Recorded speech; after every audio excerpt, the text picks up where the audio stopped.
Ma'am ನನ್ಗೆ ತುಂಬಾ ಭಯ ಆಗ್ತದೆ ಮಾಮ್. ನೋಡ್ ಬೇಬಿ, ಅಳ್ಬೇಡ. ನೋಡು, ನಾವೆಲ್ಲ ನಿನ್ ಜೊತೆ ಇಲ್ವಾ? ಏನೂ ಆಗಲ್ಲ ಕಂದ.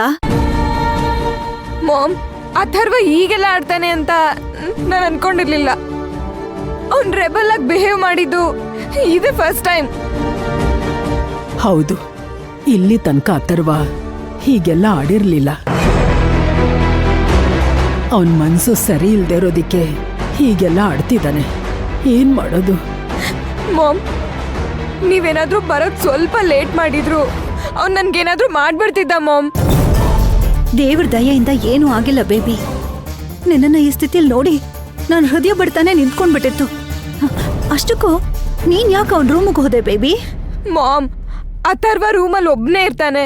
ತಿಂಡಿ ಕೊಟ್ಟು ಮಾತಾಡ್ಸ್ ಬರೋಣ ಅಂತ ಹೋಗಿದ್ದೆ ಮಾಮ್. ನೀನೇನೋ ಒಳ್ಳೆ ಉದ್ದೇಶದಲ್ಲೇ ಹೋಗಿದ್ಯಮ್ಮ. ಆದ್ರೆ ಅಥರ್ವ ಹೇಗ್ ಮಾಡ್ತಾನೆ ಅಂತ ನಿಂಗೆ ಹೇಗ್ ಗೊತ್ತಾಗ್ಬೇಕು? ಸಮಾಧಾನ ಮಾಡ್ಕೊಮ್ಮ.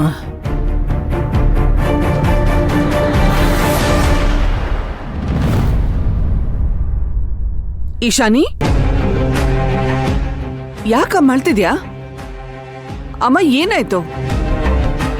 ತ್ರಿಲೋಚನಾ, ದೊಡ್ಡ ಸಮಸ್ಯೆ ಆಗೋಗಿದೆ ವಸುಂಧರಾ.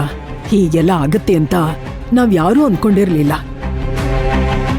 ಹೌದು ಅದ್ಕೆ, ಸ್ವಲ್ಪ ಯಾಮಾರಿದ್ರು ಪಾಪ ಈಶಾನಿ. ಅತ್ತೆ, ಈಶಾನಿ, ಏನಾಯ್ತು ಅಂತ ಹೇಳೇ ಇಲ್ವಲ್ಲಮ್ಮ? ಏನಾಯ್ತು ಅಂತ ಹೇಳು. ಅತ್ತೆ, ಅಥರ್ವನ್ ರೂಮ್ಗೆ ತಿಂಡಿ ಕೊಡೋಣ ಅಂತ ಹೋದೆ. ಅಲ್ಲಿ ಅವನು ನನ್ನನ್ನ ಭವಾನಿ ಅನ್ಕೊಂಡ್ ಮಾತಾಡಿಸ್ದ. ನನ್ ಭವಾನಿ ಅಲ್ಲ, ಅವಳು ಸತ್ತೋಗಿದ್ದಾಳೆ ಅಂತ ಎಷ್ಟು ಹೇಳಿದ್ರು ನನ್ ಮಾತು ಕೇಳ್ದೆ. ನನ್ ಮಗು ಹತ್ರ ಮಾತಾಡ್ಬೇಕು ಅಂತ ನನ್ ಹೊಟ್ಟೆ ಮೇಲೆ ಕೈ ಹಿಡೋಕ್ ಬಂದ. ನನ್ ಭವಾನಿ ಅಲ್ಲ, ನನ್ ಹೊಟ್ಟೆಲ್ ಮಗು ಇಲ್ಲ ಅಂತ ಹೇಳಿದಕ್ಕೆ ಅಥರ್ವ ಕೋಪದಿಂದ ನನ್ ಮಗುನ ಏನ್ ಮಾಡ್ದೆ ಅಂತ ನನ್ ಏನ್ ಮಾಡ್ದ ಹೇಳು. ಈಶಾನಿ ಕುತ್ಕೆ ಹಿಡ್ದು ಸಾಯ್ಸಕ್ ನೋಡ್ದ ಅತ್ಗೆ.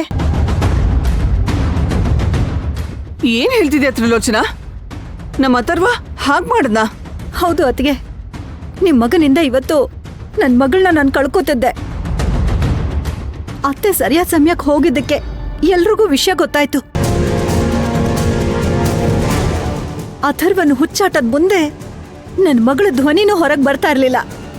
ಹೌದು ವಸುಂಧರಾ, ನಮ್ಮ ಅಥರ್ವನ್ನ ಕಂಟ್ರೋಲ್ ಮಾಡಕ್ಕೆ ಆಗ್ತಾ ಇಲ್ಲ. ಈಶಾನಿ ಅಂತೂ ತುಂಬಾ ಗಾಬರಿ ಆಗ್ಬಿಟ್ಟಿದ್ದಾಳೆ. ಒಳ್ಳೆ ಅಂಗೈಲಿ ಸಿಕ್ಬಿದ್ದಿರೋ ಚಿಟ್ಟೆ ತರ ಆಗ್ಬಿಟ್ಟಿದ್ದಾಳೆ. ಅವಳು ಬದುಕ್ ಬಂದಿರೋದೇ ಹೆಚ್ಚು. ಈ ತರ ಯಾವತ್ತೂ ಆಗಿರ್ಲಿಲ್ಲ ಅತ್ತೆ. ಅಥರ್ವ ನನ್ನ ಹತ್ರ ಯಾವಾಗ್ಲೂ ಈಗ ಬಿಹೇವ್ ಮಾಡಿರ್ಲಿಲ್ಲ.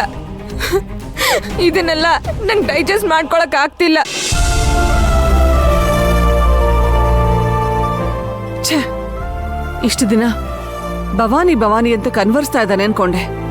ಆದ್ರೆ ಇವತ್ತು ಈಶಾನಿನ ಭವಾನಿ ಅನ್ಕೊಂಡು ಇಷ್ಟೊಂದೆಲ್ಲ ರಾದಂತ ಮಾಡದ್ನ? ಹೌದು ಅದ್ಕೆ, ಈಗ ಅವನು ಈಶಾನಿನೇ ಭವಾನಿ ಅನ್ನೋ ಹುಚ್ಚು ಭ್ರಮೆನಲ್ಲಿ ಬಿದ್ದಿದ್ದಾನೆ. ವಸುಂಧರಾ, ಭವಾನಿ ಪ್ರೆಗ್ನೆಂಟ್ ಆಗಿ